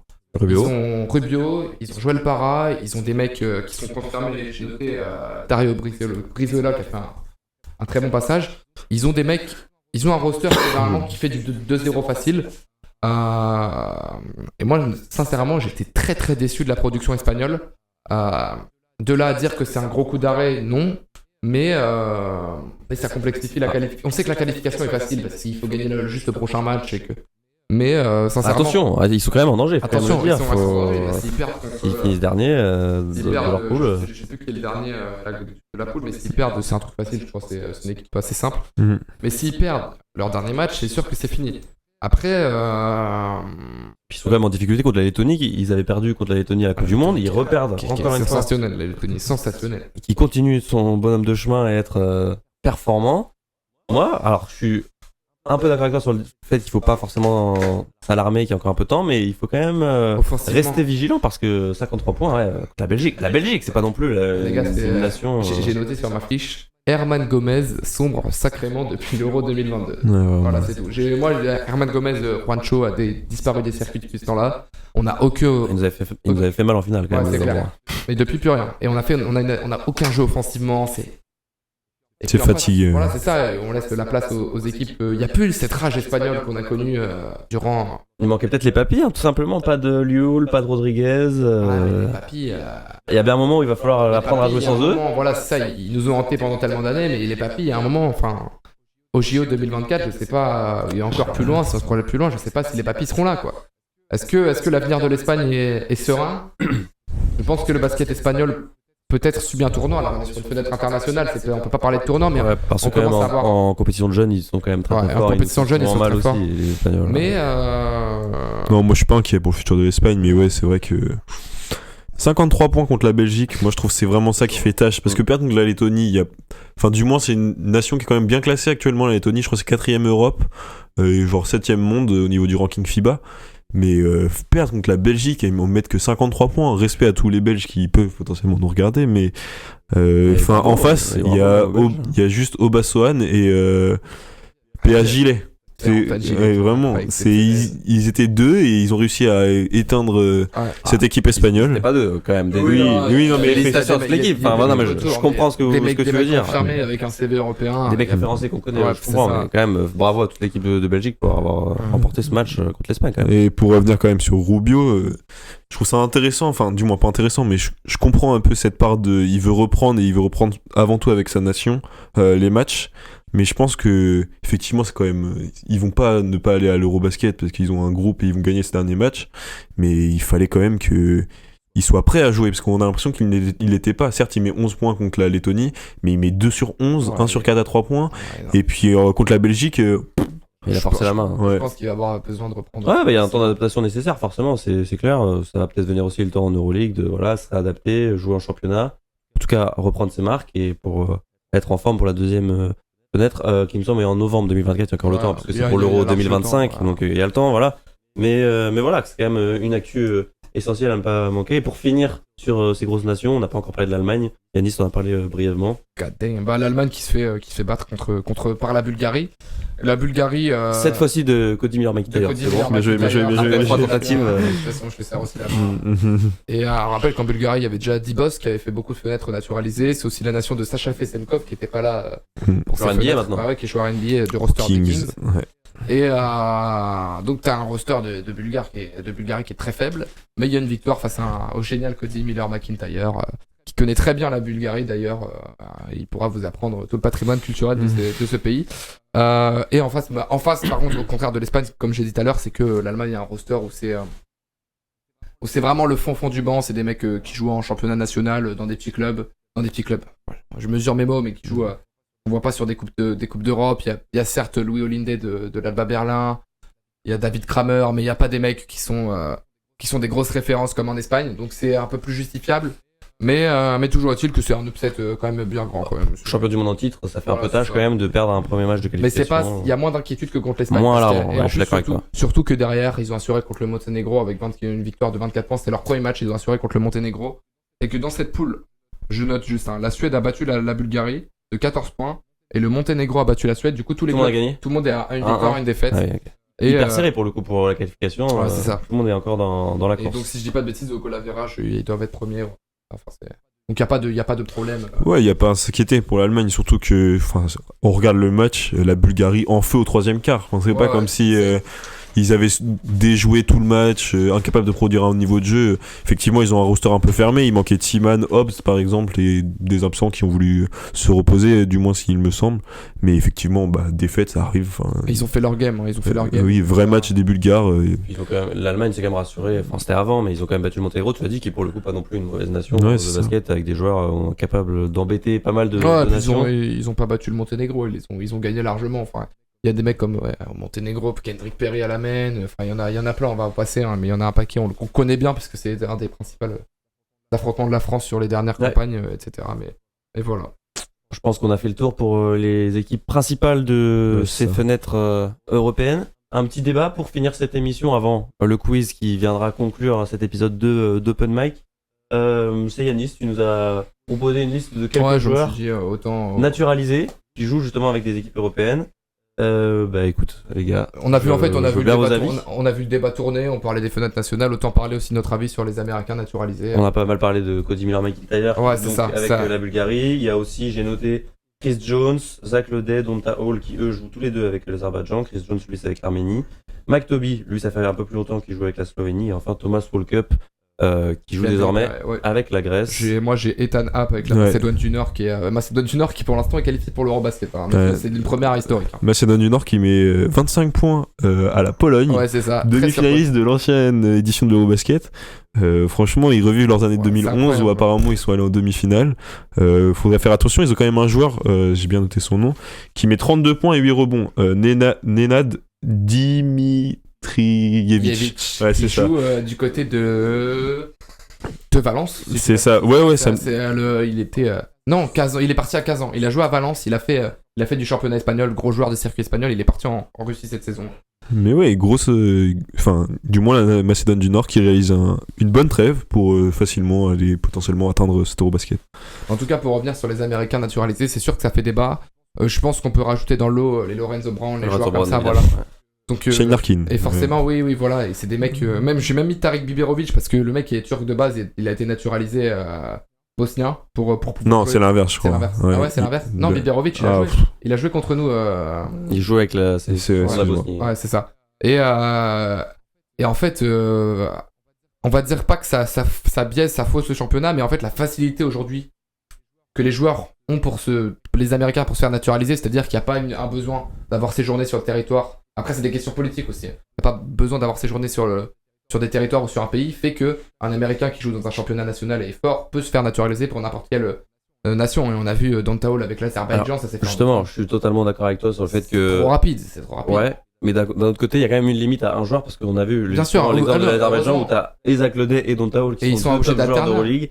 Et voilà, comme t'as le droit qu'à un seul naturalisé, c'est Lodé qui a fait le premier match et Donta Hall qui a fait le Et second. heureusement, sinon ça serait un enfer. Et bon, voilà, c'est pour ça en fait, c'est que je suis d'accord avec toi sur le principe que faire jouer des Américains naturalisés pour avant qu'ils puissent avoir leur chance en sélection nationale qu'ils n'auraient pas eu avec les États-Unis.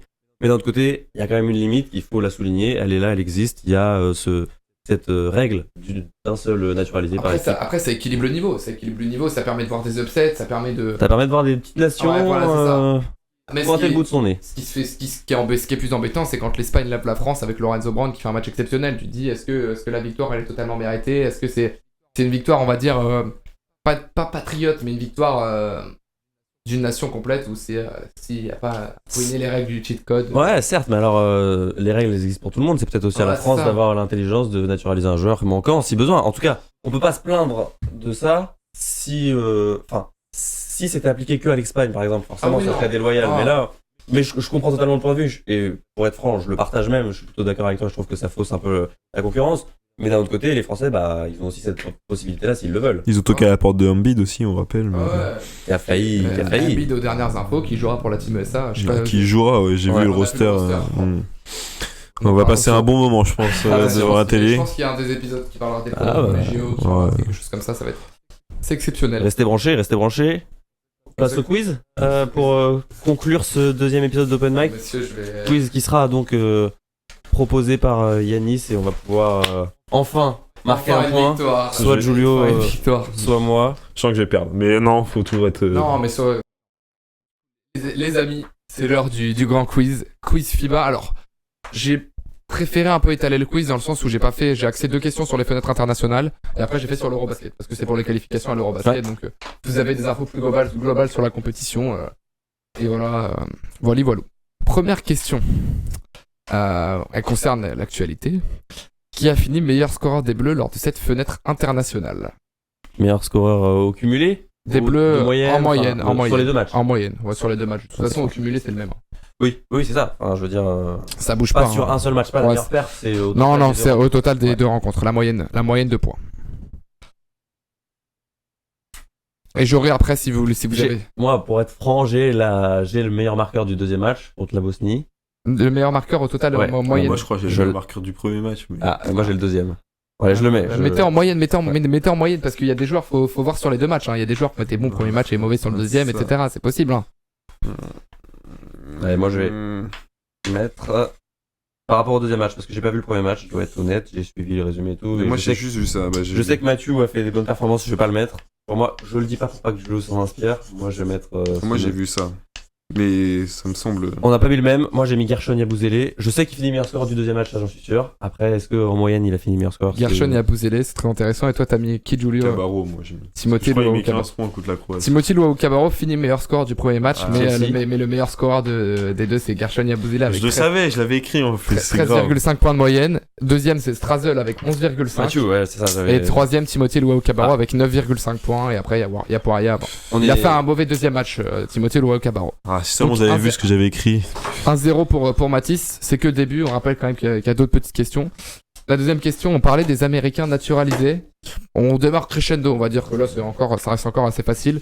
Pour quelle nation, pays joue Chris Jones, joueur actuel de Valence, ancien joueur de Lasvel? Ah, si vous l'avez suivi, je l'ai dit il y a Voilà, c'est 3-4 minutes. C'est pour ça. Moi, je retourne, mais je sais qu'il va tricher, donc. Arménie? On a tous les deux des Arménies, de l'Arménie, c'est parfait, arménien. Bonne Parfait. réponse. Vous avez la bonne réponse exactement, messieurs. Et on rappelle que Chris Jones, qui a joué avec l'Arménie, il y a une qualification, pour ceux qui ne le savent pas, il y a un Eurobasket 2 pendant le vrai Eurobasket. Pour les pays qui n'ont pas été qualifiés à l'Eurobasket, qui jouent une compétition, je n'ai pas l'intitulé exactement de ce championnat, mais Chris Jones l'avait remporté avec l'Arménie justement en même temps que l'Espagne avait remporté le Division B. ouais, division Eurobasket division B, je crois quelque que chose c'est un comme truc ça. Donc c'est voilà, ça permet aussi d'apporter des petites compétitions et on parlait d'Américains naturalisés, il y en a un qui fait du sale en Arménie. 2-1 pour moi. On petit rappel d'histoire. Non. 2-1 pour me Mathis, permet. ouais, c'est Combien de Qui prend questions en le- tout? 5 aussi. Donc il en reste 3. Il en reste 3. Allez. Et là, on peut démarrer par du croustillant un peu compliqué, messieurs. Allez, on va rigoler. Lors de l'Eurobasket 2022, Luka Doncic a réalisé la plus grosse performance au scoring depuis les années 60. Combien de points a-t-il marqué? Et en bonus, si vous avez face à non, j'ai dit en bonus face à quelle équipe? J'ai le nombre de points et l'équipe, je pense. Oh putain. Ah bah, moi, je suis à que dalle, mec. Purée. Bah, je pense, attention, peut-être que je me vois trop. Et tu haut, peux mettre si c'est dans une victoire ou une défaite aussi. Non, tu m'as pas demandé donc. Ah, je viens de te le demander, Mathis. Il y a combien de points là en jeu? Il y a un point pour un le. point. Ça dit en bonus l'adversaire. Ouais, mais c'est pour départager, si jamais. Mais je peux. Ok. C'est pour départager parce que. Mais les gars, je mets n'importe quoi. Tu vas essayer. Parce que je les aime bien. Mathis a mis 47 points contre la France dans une victoire. Mec, vraiment, j'ai Il rien a du tout. mis 45 points contre la Pologne. Moi, je suis quasiment sûr de moi. C'est Mathis qui a gagné ses 47 points dans une victoire 88-82 contre la France. C'était en phase de poule. 3 sur 3. 3 sur 3. Le Non. triangle. 3 sur 3. Je te compte qu'un point pour la question, pour garder le suspense, on va dire. Si égalité à la fin. Voilà, Je t'auras pense qu'il n'y aura pas égalité. Tu seras avantagé. Pour revenir, il m'a traumatisé sur ce match. Donc, il met un tir à un pied. Je te rappelle, Mathis, pour les vrais qui sera, on ferait récap sur French Basket Europe. À l'époque, il nous a écœuré. on avait à l'époque, le précédeur de Open Gym, on avait fait un petit récap sur ce match-là, on était totalement écœurés. Enfin bref. Et le premier, du coup, je vous ai dit, depuis les années 60, une petite anecdote, c'est que le premier marqueur, la plus grosse performance à l'Eurobasket, c'est le Belge Eddy Terrasse, qui avait mis 63 points face à l'Albanie, c'était en 57. Donc c'était une petite anecdote. Un autre monde. Mais c'est pas la seule anecdote qu'il y aura. Quatrième question, 3-1, on rappelle pour Mathis. Citez-moi le top 4 des nations qui ont remporté le plus de médailles d'or à l'Eurobasket depuis 1935. Depuis 1935. Les 4 équipes. Ouais, les 4 nations qui ont remporté le plus d'Eurobasket. Vous n'avez pas besoin de me les mettre dans l'ordre, juste j'ai besoin des 4 nations qui ont remporté le plus. Je dis bien depuis 1935, j'insiste. Hein. Oh, j'en ai une. Est-ce que vous l'avez du côté de YouTube, du côté des réseaux, du côté derrière votre écran? Vas-y, moi j'ai. Mais j'attends qu'il se retourne. Tu peux montrer sans dire. En fait, j'ai Tu mis peux n'importe montrer. quoi, je crois. Attends. Ok. Moi, j'en ai 2 pour l'instant. Moi, je sais pas. Ok. J'ai vu. J'ai fait. À toi, Mathis, j'attends que tu complètes. 4, c'est dur, hein. 4, c'est dur. Hein. Parce que, en fait, moi, j'ai un pays qui englobe plusieurs. Enfin, vous En verrez, fait, faut penser- j'ai des pays avec les découpages. J'ai les découpages oui. précis. J'ai Voilà. les découpages précis. Pour l'instant, j'ai mis Espagne et j'ai mis Yougoslavie parce Ouais. que historiquement, j'ai le souvenir qu'ils avaient gagné pas mal. Ouais. Donc, du coup, ça englobe plusieurs pays. Donc, je vais enlever ça compte pas la Yougoslavie. La Yougoslavie compte. Ah. La Yougoslavie Et compte. en plus, les nouveaux pays comptent aussi. Depuis, Ouais, les nouveaux pays depuis comptent. la fin de la C'est-à-dire Yougoslavie. que, en gros, dans ce qui est compris dans la Yougoslavie, tu comptes les titres de la Serbie et de la Serbie-Monténégro. Ok. Et après, ça compte que ces deux pays-là.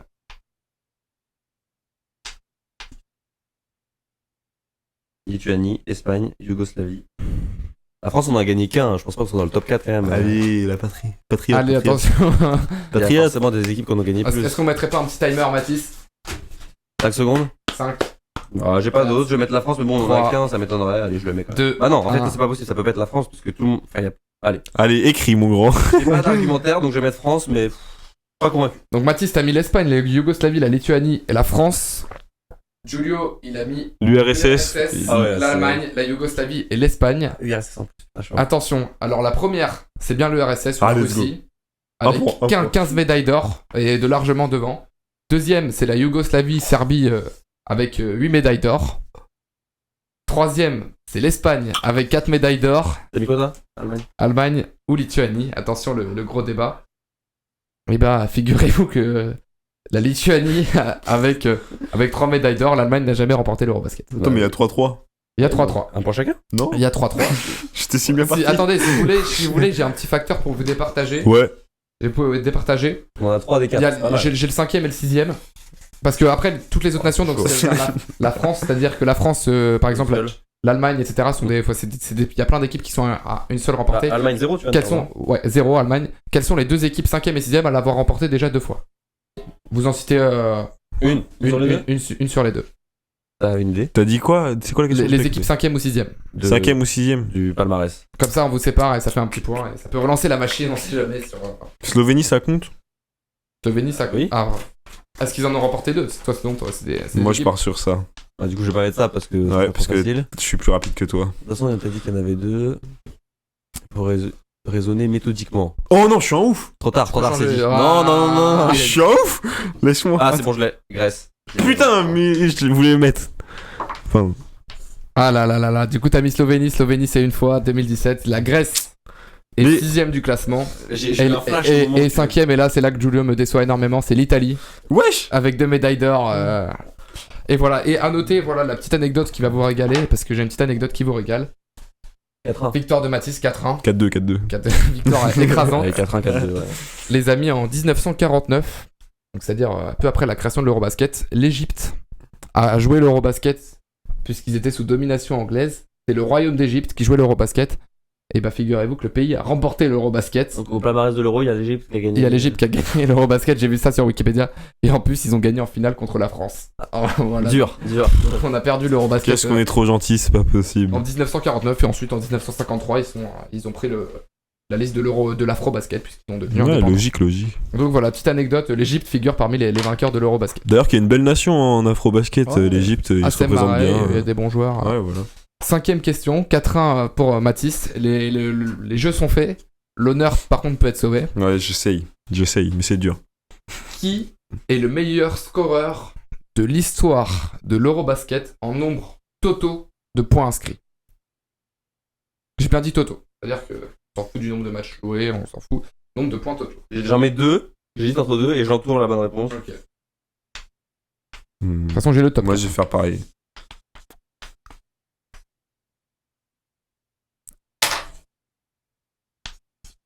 T'as écrit, c'est bon, tu changeras pas. Ouais. J'ai écrit Pogazol et Tony Parker et j'ai entouré Pogazol. Mais j'ai mis vraiment des anciens. J'ai mis Spanoulis et Dubuisson, le français, là. Et, Ok. et tu gardes. Spanoulis. Est-ce qu'il y a une bonne réponse ou Alors, pas malheureusement, il y a une bonne réponse. Malheureusement, ce n'est pas Giulio. Et malheureusement, c'est bien Matisse qui remporte avec Pogazol qui a scoré 1183 points. Premier. Deuxième, c'est Tony Parker avec 1104. Troisième, c'est Dirk Nowitzki avec 1052. Je te dis ça parce que je me souvenais que Gasol avait dépassé Tony Parker. Ouais. C'est pour ça que j'ai mis les deux et que j'ai entouré. Ouais, moi, j'ai Et mis quatrième, ça. c'est Nikos Galis avec 1030. Mais qui a joué très peu de matchs et lui qui tourne à 31 points de moyenne pour le coup sur l'Eurobasket. 5 questions, 5 bonnes réponses. Ouais, ça fait 5-1. Ouais, Matisse qui a fait un perfect. Franchement, félicitations, ça rattrape bien. Premier point pour Matisse. Du coup, on rappelle les scores avant de conclure cette émission. 3 pour Yanis, 1 pour moi et 0 pour l'instant pour Jolo. Ça ne saurait tarder. C'est la charité, moi, c'est Conversion tranquille. du score. C'est un mec généreux, il donne Voilà. au début, puis après quand il y a les quiz sur les prospects qui vont arriver, Là, vous allez perdre. Ouais, c'est Là, ça. vous allez on va se perdre, faire les laver, gars. de fond en comble. Bon, c'est comme ça que se conclut ce deuxième épisode d'Open Mic. Merci à vous les gars, j'espère que vous avez passé un bon moment. Derrière votre écran aussi. Comme d'habitude, on l'a déjà dit, n'hésitez pas à nous donner vos avis, commentaires. On veut savoir ce que vous en pensez, tout simplement. N'hésitez pas à vous abonner, ça fait un peu bizarre de le dire, mais il faut. Open Gym TV, je vous le rappelle, tout attaché sur YouTube. Open Gym-du-bas TV sur Instagram. Et puis bah voilà, Bon, on il vous est- attend, restez Et puis branchés. restez interview à branchés, venir, c'est ça, il y a des interviews, l'interview, on peut la teaser, on peut dire le nom ou pas? Alors en intro, t'as dit que tu disais pas le nom. On donc, dira pas le nom, mais une interview qui arrive très prochainement. Suivez-nous sur les réseaux. vous À en l'affût, saurez- vous allez en voir. saurez bientôt plus. Et voilà, puis on vous aime, à très vite. Bon, merci les gars. Bisous. Bisous. À la prochaine. Allez, salut. Ça, on peut utiliser ANGT. ANGT, Pourquoi Ouais, pourquoi pas. ANGT. On se retrouvera sur ça. Salut.